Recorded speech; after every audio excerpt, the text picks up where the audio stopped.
ay malaking bagay for their development. Okay.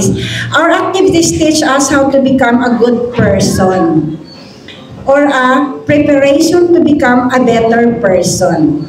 Nung pinut up ko ang school, ang laging turo ko sa mga teachers, pag nahawakan nyo yung bata, sabihin nyo yung mantra.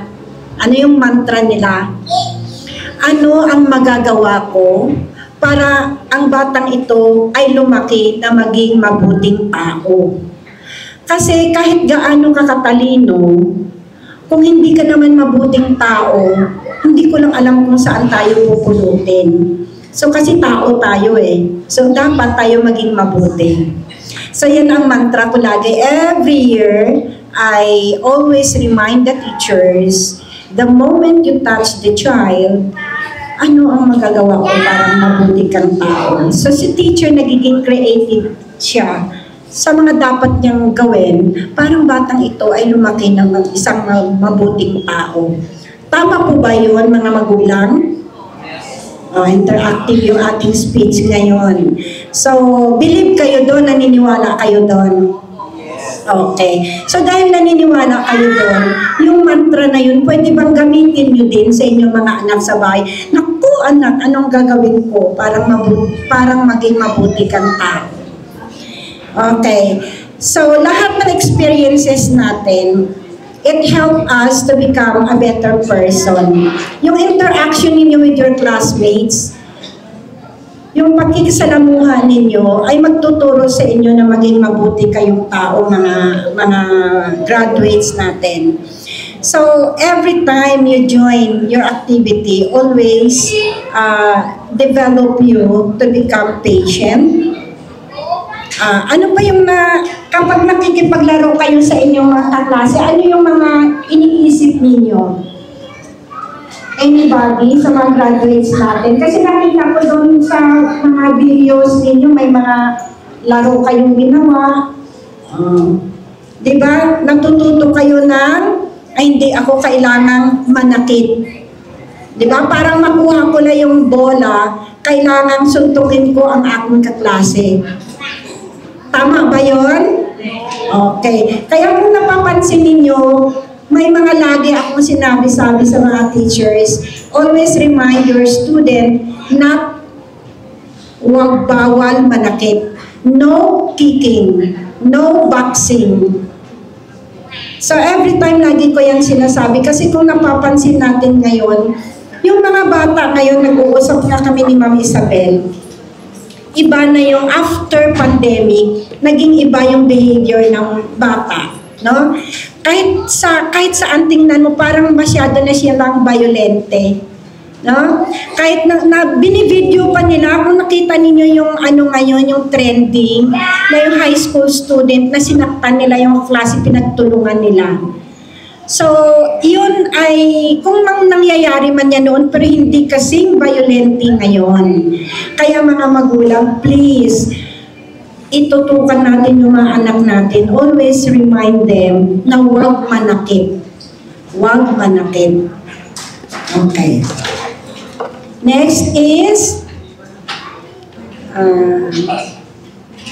yun ang isa kong sinasabi. Tapos, ang sunod dyan ay, mga bata, isa pa na-observe ko din, siguro sa ating mga magulang din, no, isama natin, lalo na sa mga working mothers, ang ating, alam ko naman na kailangan natin magtrabaho, pero magbigay tayo ng quality time sa ating mga anak.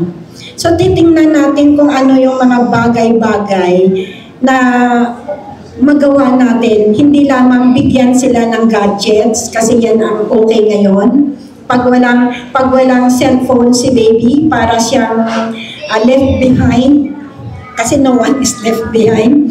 So pag wala siyang gadget, naku, parang kawawa naman yung anak ko. Di po ba? So sana, kahit bigyan natin ng ganun, iba pa rin yung interactive na relationship with the child. So himasin ninyo, kailangan yun, touch your child. Hindi lang, ayaw mo muna magbantay ngayon kasi matutulog ka, pagod ka sa trabaho, nangangailangan ng attention ng anak natin. O ayan na yung gadget, maglaro ka na lang dyan.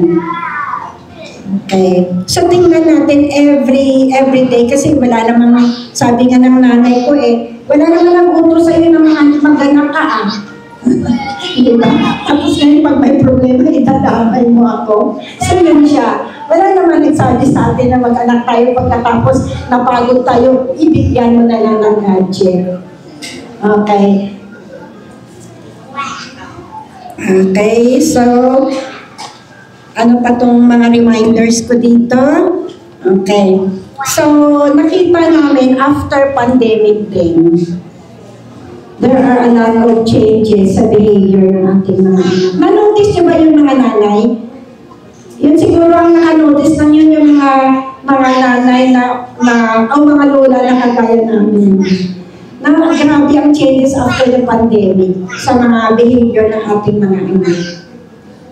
Kaya siguro kayo ngayon, yung generation niyo, hindi nyo rin alam na may mga changes kasi yun ang trending. Ito yung kailangan may gadget. Ako nanonood ako ng Cocomelon, nanonood ako ng ganito, ng ganyan. Okay lang yun.